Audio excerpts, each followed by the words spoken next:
अच्छे दिखने के लिए तो आपको खेसारी लाल यादव और आकांक्षा पुरी होना पड़ेगा, तभी दिखेंगे साथ में अच्छे, क्योंकि हमें पता है हम दोनों साथ में अच्छे बहुत दिखते हैं। आकांक्षा पुरी का एक इंटरव्यू आता है जिसमें रिपोर्टर जब उनसे पूछता है जिम वीडियो के बारे में, ऐसे तो बार बार जिमी वीडियो का चर्चा किया रहता है इनसे, लेकिन इस पे उन्होंने जवाब दिया कि हम लोग बहुत अच्छे दिखते हैं, साथ में हम लोग का जो पेयर है, हम लोग का जो बॉन्ड है काफ़ी अच्छा दिखता है।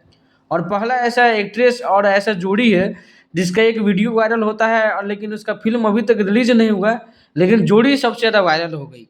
तो खेसारी लाल और आकांक्षा पुरी की फिल्म अग्नि परीक्षा, जैसा कि इन्होंने बोला है कि जुलाई में शायद या फिर अप्रैल में रिलीज होने वाली है। अभी शूटिंग पूरी हो गई है उसकी, और फिल्म जल्द ही सिनेमाघरों में देखने को मिलेगी। ऐसे 2-3 महीना है टाइम उसका, उस फिल्म का। अग्नि परीक्षा में वकील का किरदार निभाई है आकांक्षा पुरी, और अक्सर ये दोनों जिम में साथ में दिखाई देते हैं जिम करते हुए। आगे बात करते हैं यूट्यूबर एल्विस यादव के बारे में, जो अभी सबसे बड़े ब्रांड बन चुके हैं सोशल मीडिया पे, और यूट्यूब से लेकर इंस्टाग्राम हर चीज़ पे। उनका मीडिया राउंड जो हुआ था बिग बॉस में, उससे रिलेटेड बहुत लोग अपना राय विचार रख रहे हैं कि कौन गलत है कौन सही है करके। तो आकांक्षा पुरी से इनके बारे में पूछा गया है, तो उन्होंने क्या जवाब दिया आप खुद उनके मुंह से सुन सकते हैं एल्विस यादव के बारे में।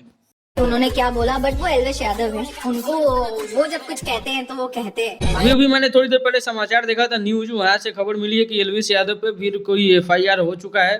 तो अगले वीडियो में मिलते हैं अगले अपडेट के साथ, जहाँ इस एफआईआर और भी सारे मैटर्स जो एल्विस यादव को लेकर किया जा रहा है उसके बारे में बात करते हैं। तब तक चैनल को सब्सक्राइब कर लीजिएगा, वीडियो को लाइक जरूर कीजिएगा, और मिलते हैं नेक्स्ट वीडियो में अगले अपडेट के साथ। तब तक चैनल को अपना प्यार सपोर्ट जरूर दिखाइए।